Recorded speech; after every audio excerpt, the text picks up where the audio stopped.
Hello friends, welcome to my online target study channel. Friends, आज हम इस video में कंप्यूटर के मोस्ट इम्पॉर्टेंट क्वेश्चन को सॉल्व करेंगे, जो क्वेश्चन आपके आने वाले सभी प्रतियोगी परीक्षाओं के लिए काफ़ी महत्वपूर्ण है। और हम इस वीडियो में सारे क्वेश्चन से रिलेटेड एक्स्ट्रा फैक्ट को भी जानेंगे। तो ये वीडियो काफ़ी इंपॉर्टेंट होने वाली है, इसलिए इस वीडियो को अंत तक ध्यान से ज़रूर देखिएगा।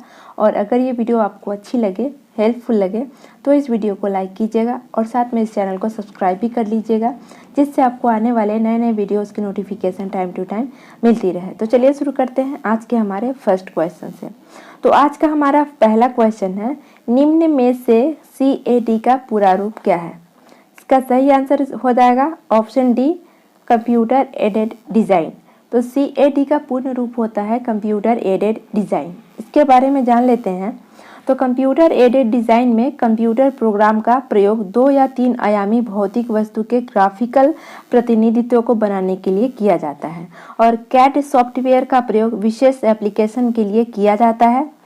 CAD सॉफ्टवेयर मानव आलेखन को स्वचालित प्रक्रिया से बदल देता है, और CAD प्रक्रिया के दौरान उच्च स्तर के ग्राफिक मॉनिटर, माउस, प्रकाश पेन और छापने के लिए आधुनिक टैबलेट और एक प्रिंटर या प्लॉटर की विशेष विवरण के लिए आवश्यकता होती है। नेक्स्ट है, यूनिक्स ऑपरेटिंग सिस्टम को सामान्यतः किस रूप में जाना जाता है? तो इसका सही आंसर हो जाएगा option A, multi user operating system के रूप में। तो यूनिक्स ऑपरेटिंग सिस्टम को सामान्यतः मल्टी यूजर ऑपरेटिंग सिस्टम के रूप में जाना जाता है। इसके बारे में एक बहुप्रयोग कंप्यूटर ऑपरेटिंग सिस्टम है जो कई संस्करणों में मौजूद है। मूल यूनिक्स AT&T के बेल लैब्स के अनुसंधान केंद्र में केन थॉमसन, डेनिस रिची और अन्य लोगों के द्वारा विकसित किया गया था। यूजर या प्रोग्रामर की योजना के अनुरूप यूनिक्स सिस्टम एक मॉड्यूलर डिजाइन की विशेषता है, जिसे कभी कभी यूनिक्स सिद्धांत भी कहा जाता है। नेक्स्ट क्वेश्चन है, इंटरनेट के क्षेत्र में www का पूरा रूप क्या है? तो इसका सही आंसर हो जाएगा option B, world wide web. तो इंटरनेट के क्षेत्र में www का पूर्ण रूप है वर्ल्ड वाइड वेब। इसके बारे में जान लेते हैं। तो www है वर्ल्ड वाइड वेब। यह एक इंटरनेट सर्वर की एक प्रणाली है जो विशेष रूप से निर्मित दस्तावेजों का समर्थन करता है, और दस्तावेजों को एक मार्कअप भाषा में स्वरूपित किया जाता है, जिसे HTML यानी हाइपर टेक्स्ट मार्कअप लैंग्वेज भी कहा जाता है। और HTML जो दूसरे दस्तावेजों का लिंक दर्शाता है, और साथ ही ग्राफिक्स, ऑडियो, वीडियो और फाइलों का समर्थन भी करता है। इसमें हम एक दस्तावेज से दूसरे दस्तावेज तक सीधा हॉटस्पॉट पर क्लिक करके जा सकते हैं। नेक्स्ट क्वेश्चन है, इनमें से किसका उपयोग इंटरनेट से जानकारी लेने के लिए किया जाता है? सही आंसर हो जाएगा ऑप्शन बी, वेब ब्राउज़र। तो वेब ब्राउज़र का उपयोग इंटरनेट से सीधे जानकारी लेने के लिए किया जाता है। इसके बारे में जान लेते हैं। तो वेब ब्राउज़र आमतौर पर एक ब्राउज़र के रूप में एक सॉफ्टवेयर एप्लीकेशन है, जिसका प्रयोग वर्ल्ड वाइड वेब पर सूचना संसाधन के दोबारा प्राप्त करने, प्रस्तुत करने और लेन देन में प्रयोग होता है। एक सूचना संसाधन के यूनिफॉर्म रिसोर्स लोकेटर यानी URL के द्वारा पहचान होती है, और एक वेब पेज इमेज, वीडियो और दूसरे कंटेंट से पहचान होती है। हाइपरलिंक में मौजूद संसाधन एक यूजर को आसानी से ब्राउज़र से संबंधित संसाधनों में नेविगेट करने की आज़ादी देता है। कुछ प्रमुख web browser Firefox, internet explorer, Google Chrome और सफारी इत्यादि हैं। नेक्स्ट क्वेश्चन है, HTML में वो टैग्स जिसमें कीवर्ड संलग्न हैं वे क्या कहलाते हैं? सही आंसर हो जाएगा ऑप्शन डी, कोनिया यानी कोष्ठक। तो डी ऑप्शन इसका सही हो जाएगा।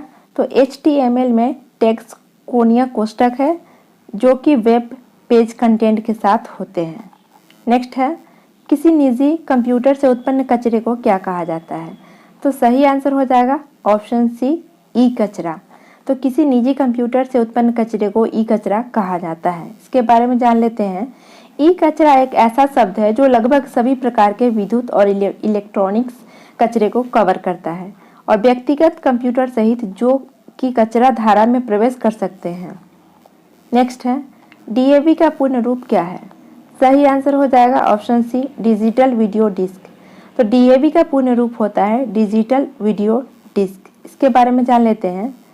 DAV का पूर्ण रूप है डिजिटल वीडियो डिस्क या डिजिटल वर्सेटाइल डिस्क, यह डिजिटल ऑप्टिकल डिस्क स्टोरेज का एक रूप है। इसका प्रयोग वीडियो, ऑडियो, चित्र और डाटा के भंडारण के लिए किया जाता है। नेक्स्ट है MS-DOS में प्राइमरी फाइल के नाम में कितने अक्षर होते हैं? सही आंसर इसका हो जाएगा ऑप्शन बी 8। बी ऑप्शन इसका सही हो जाएगा। तो MS-DOS में प्राइमरी फाइल के नाम में 8 अक्षर होते हैं और इसके अतिरिक्त हम 3 अक्षर तक का विस्तार प्राथमिक फाइल में कर सकते हैं। नेक्स्ट है USB क्या है? तो सही आंसर हो जाएगा ऑप्शन सी, एक पोर्ट प्रकार है। तो USB जो है वो एक प्रकार का पोर्ट प्रकार है। इसके बारे में जान लेते हैं। तो USB का पूर्ण रूप होता है यूनिवर्सल सीरियल बस।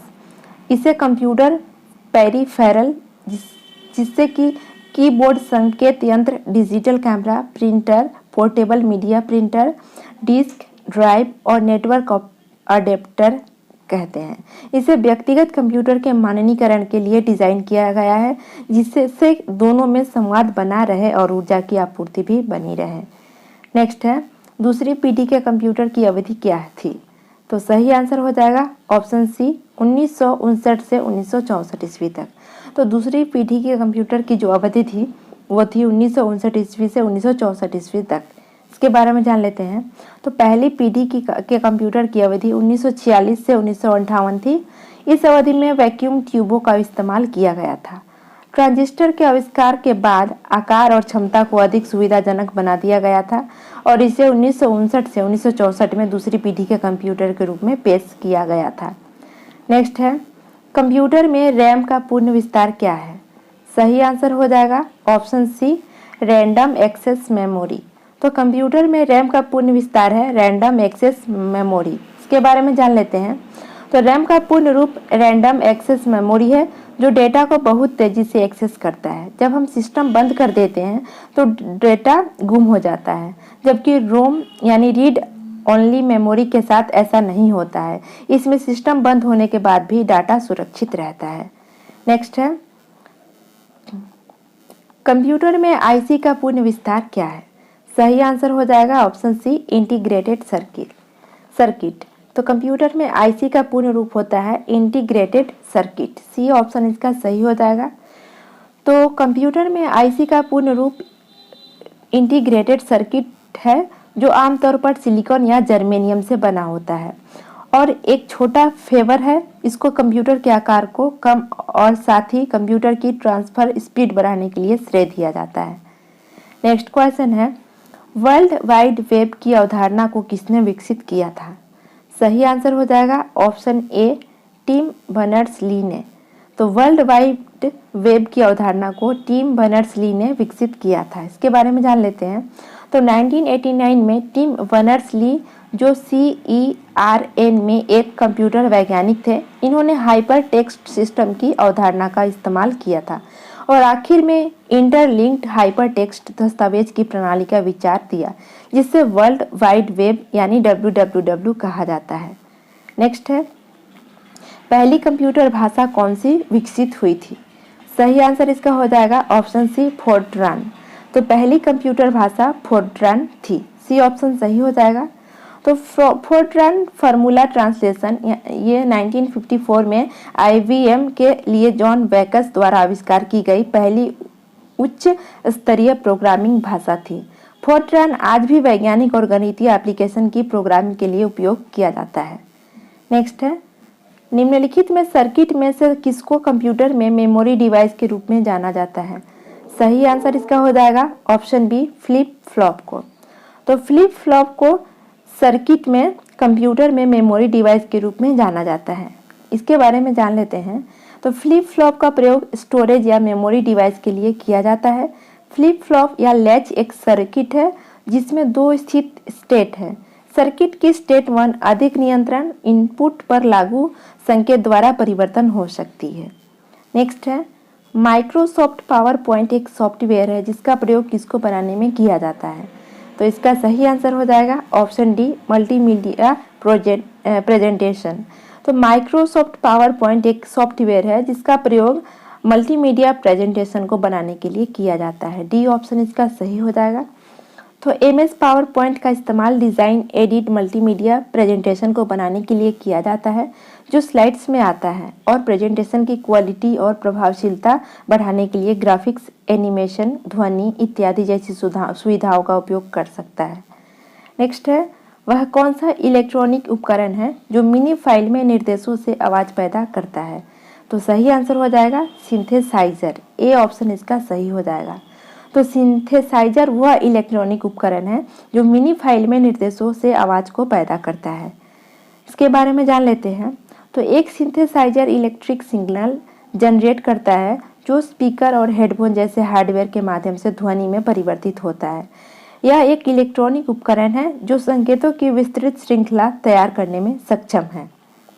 नेक्स्ट है, ग्राफिक्स, टेक्स्ट, साउंड, ऑडियो और एनिमेशन में इंफॉर्मेशन का संयोजन क्या कहलाता है? तो सही आंसर हो जाएगा ऑप्शन सी, मल्टीमीडिया। तो ग्राफिक्स, टेक्स्ट, साउंड, ऑडियो और एनिमेशन में इंफॉर्मेशन का संयोजन जो है वो मल्टीमीडिया कहलाता है। सी ऑप्शन इसका सही हो जाएगा। इसके बारे में जान लेते हैं। तो मल्टीमीडिया विभिन्न प्रकार की सूचनाओं का एक संयोजन है ताकि यूजर एंड सिंगल आउटकम सबसे अधिक प्रभावी हो। यह अपने पूर्व संस्करणों से जानकारी लेकर गुणवत्ता को बढ़ाता है जो एक दूसरे से अच्छे और अलग हैं। नेक्स्ट है, कंप्यूटर के लिए आईसी चिप्स किससे तैयार की जाती है? तो सही आंसर इसका हो जाएगा ऑप्शन ए, सिलिकॉन से। तो कंप्यूटर के लिए आईसी चिप्स जो है उसे सिलिकॉन के द्वारा तैयार किया जाता है। इसके बारे में जान लेते हैं। तो इंटीग्रेटेड चिप्स आईसी वह चिप्स सेट है जो कई अरब ट्रांजिस्टर और इलेक्ट्रॉनिक कंपोनेंट से बहुत कम कम्पैक्ट किया जा सकता है, जो सेमीकंडक्टर सामग्री के नाखून के आकार में है। वह आमतौर पर सिलिकॉन का बना होता है। नेक्स्ट है, भारत में प्रस्तावित माइक्रोसॉफ्ट सॉफ्टवेयर डेवलपमेंट सेंटर कहाँ के लिए प्रस्तावित है? सही आंसर इसका हो जाएगा ऑप्शन सी, हैदराबाद। तो भारत में प्रस्तावित माइक्रोसॉफ्ट सॉफ्टवेयर डेवलपमेंट सेंटर जो है वो हैदराबाद में प्रस्तावित है। सी ऑप्शन सही हो जाएगा। इसके बारे में जान लेते हैं। तो Microsoft India R&D private limited setup Microsoft India के डेवलपमेंट सेंटर MSIDC हैदराबाद में है, जो रेडमंड में मुख्यालय के बाहर माइक्रोसॉफ्ट कॉरपोरेशन के सबसे बड़े और R&D सेंटर में से एक है। आज का हमारा अंतिम क्वेश्चन है, गतिभेद को समायोजित करने के लिए प्रयुक्त मेमोरी बफर को क्या कहते हैं? तो सही आंसर हो जाएगा कैश। ए ऑप्शन इसका सही हो जाएगा।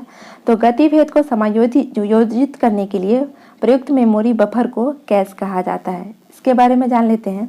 तो कैश मेमोरी को गति की भिन्नता या परिणाम के लिए उपयोग किए जाने वाले एक अस्थायी मेमोरी के रूप में उपयोग किया जाता है, जो अक्सर उपयोग में लाया जाता है। तो फ्रेंड्स, आई होप ये वीडियो आपको अच्छी लगी होगी। अगर ये वीडियो आपको अच्छी लगी है तो इस वीडियो को लाइक कीजिएगा और साथ में चैनल को सब्सक्राइब भी कर लीजिएगा, जिससे आपको आने वाले नए नए वीडियोज़ की नोटिफिकेशन टाइम टू टाइम मिलती रहे। तो आज के लिए इतना ही। नेक्स्ट वीडियो में फिर से मिलेंगे, तब तक के लिए गुड बाय।